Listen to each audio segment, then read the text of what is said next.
Oh, hello. All right. Now, just because Valentine's Day is over does not mean your man boners and lady boners have to be as well. Fair warning, this one's gonna be a little bit more long form, so if that's not your cup of tea, I highly recommend TikTok and or Pornhub. Now, for the adults in the room that want to indulge in something a little bit more highbrow, I wrote something out for you to indulge in. It's called State of a Union, an erotic fan fiction featuring Mike Pence and Nancy Pelosi, a modern-day Romeo and Juliet tale of two stars and stripes-crossed lovers. And I hope it makes you come.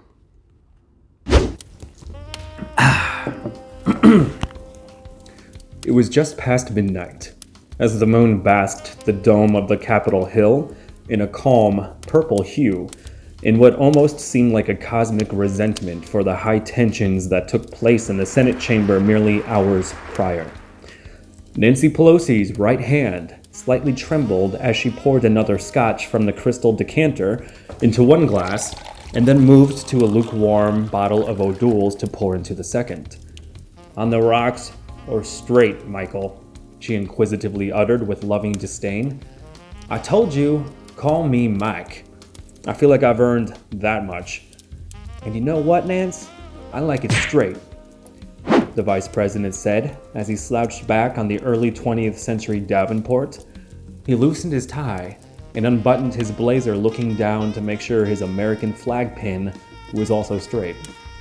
"God damn it, Mike, you know I hate it when you call me Nance.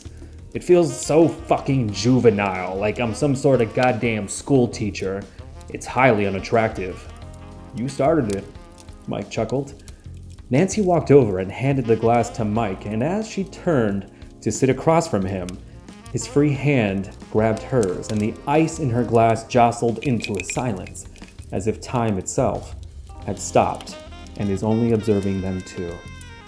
The room itself covertly nestled in plain sight, right behind the draped American flag in the Senate chamber, and has over the century become known as Cubiculum Cupidate, Latin for Chamber of Desire, to the particularly clandestine and anointed few in the high echelon DC circle. The likes of Jefferson, Franklin, Taft, Kennedy, and hell, even Ted Cruz have receded into its shadowed grasp in order to indulge in their forbidden fancies. Nary a whisper to the Fourth Estate. A Faraday cage of lust for those that choose to entertain their devil's delights. Ever dance with the devil in the pale? "Let go of me, Mike," she demanded, breaking the spell. Yet her body did not speak in matching opposition. "It was a rough night, Nancy. I know. It's okay. I'm here for you now," Mike espoused as his index finger traced the back of her veiny appendage. His ring for Karen, hers for Paul. In this fading moment, they were but fading spousal trinkets. Frivolous, frail metallurgical barriers preventing their fingers from a full and pure intertwining. I'm just a broken boy from Indiana, Nancy. Looking for something real. Pray with me," he uttered while bowing his head. Nancy quickly downed her glass, snapped her hand free from Mike's, and headed back to the decanter like a dried-out, bony, one-eyed desert wanderer out of a sandstorm and into an oasis. "I can't do this again, Mike. Not tonight." "You made a fool out of me," she howled as her cup filleth with liquid resentment. She poured again as the sporadic clanging of glass cried out in some sort of forlorn Morse code before she quickly satisfied her gullet with the familiar fire. She slammed the glass down and sternly walked back over to Mike, who was still leaned back with both hands atop his short tundra-white crown with an expression that one would subconsciously attribute to smug malice. But, in fact, the neutral non-grin was his default. His eyes gave him the aura of a startled minx frozen in his tracks so a predator wouldn't take notice. Her hands were on her hips, and she had fury pumping through her veins, masked by the purity and grace of her white suit. An angel and a devil at the same time. Mike knew the torrent was coming, but his unremitted lust made him fearless and ready for the storm as he sank into the couch, lest the winds of sin take him away. And you just stood up and clapped with the rest of them! He's a fucking monster, Mike. Clapped? She cackled with an eye roll. It's not that simple! Mike's words were cut down with the sword as he unclasped his hands and leaned forward while Nancy towered over him like a twice-divorced drill sergeant. Clapped. And all of them so happy with that bloated orange fuck. I'm the Vice President, Nancy. What was I supposed to do? I don't know, Mike. Maybe grow some fucking balls. Show a little spine. Cross your arms. Shake your head. I don't fucking know. But clap and smirk? The ice in her glass, but tiny vessels battling the startled kraken. Mike sternly sipped his old duels, put his glass down on the checkerboard rug, and pounced up, frozen eyebrows thawing in the heat of the argument as he kept his gaze locked in. His conventional 5'10" stature superseded her Wolverine-like 5'5" stance. He stepped forward. Oh, it's that easy, isn't it, Nancy? You wouldn't know. Sorry that this is a team sport and this country is already torn into pieces. You tearing up this speech while the whole darn country was watching is gonna do a whole lot of good for us, ain't it, Nancy? I got a bigger dick than you, Mike, she screamed. Have another drink, wench. Nancy didn't hesitate. 1 millisecond as the back of her hand found itself swinging behind her torso right after producing the same smack one hears when a great white shark's mass hits the ocean surface. Eyes rolled back, a doom seal in a razor's vice spiraling down from the forbidden, blood-soaked midnight air into the dark depths of the cold, unforgiving, and infinite abyss. Mike stood there, shocked, watery, wide-eyed, and appalled at what had just transpired.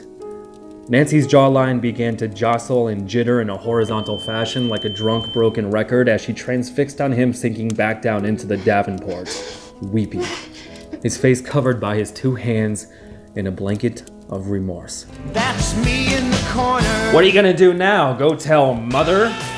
Her air quotes only emboldened by her lack of mercy. Karen, he muffled, with his hands still covering his face. Ha! Fucking weirdo, Nancy hiccuped as she made her way once again back to the decanter, which was close to being an empty well of tragedy at this point. Opposite of full. Who calls their wife mother? That's some kinky Jesus freak shit or something, I guess, she muttered on as her fingers clawed for more ice from the reservoir. Then, like the first shadow of dawn, she was suddenly taken aback as she felt a gentle pressure overtake her from behind. 2 gentle hands clasping across her slowly deflating navel. Michael, she whispered as the scent of warm scotch bellowed a heart-shaped evocation from her mouth and dissipated alongside her hatred. His fingers weaved their way into her clothed crevices like cheese through a grater.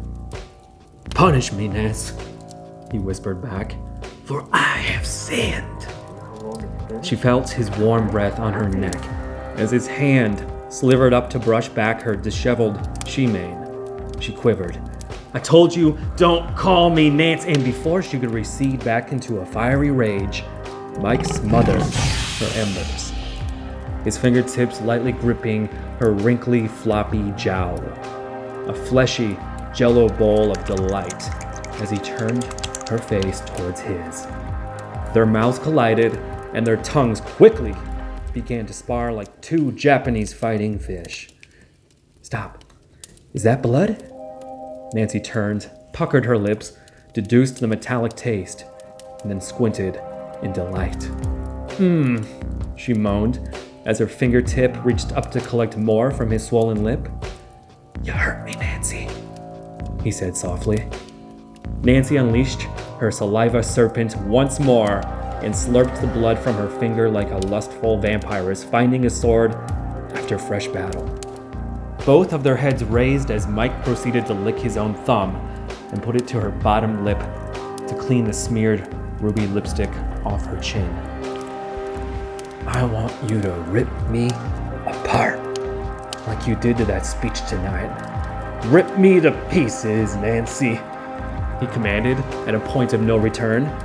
The sheep had finally transformed into the wolf as he took one step back, unsheathed himself from his blazer, and quickly, in a display of violent fortitude, ripped his collared shirt open completely, buttons flying in every direction, an aroused Gatling gun.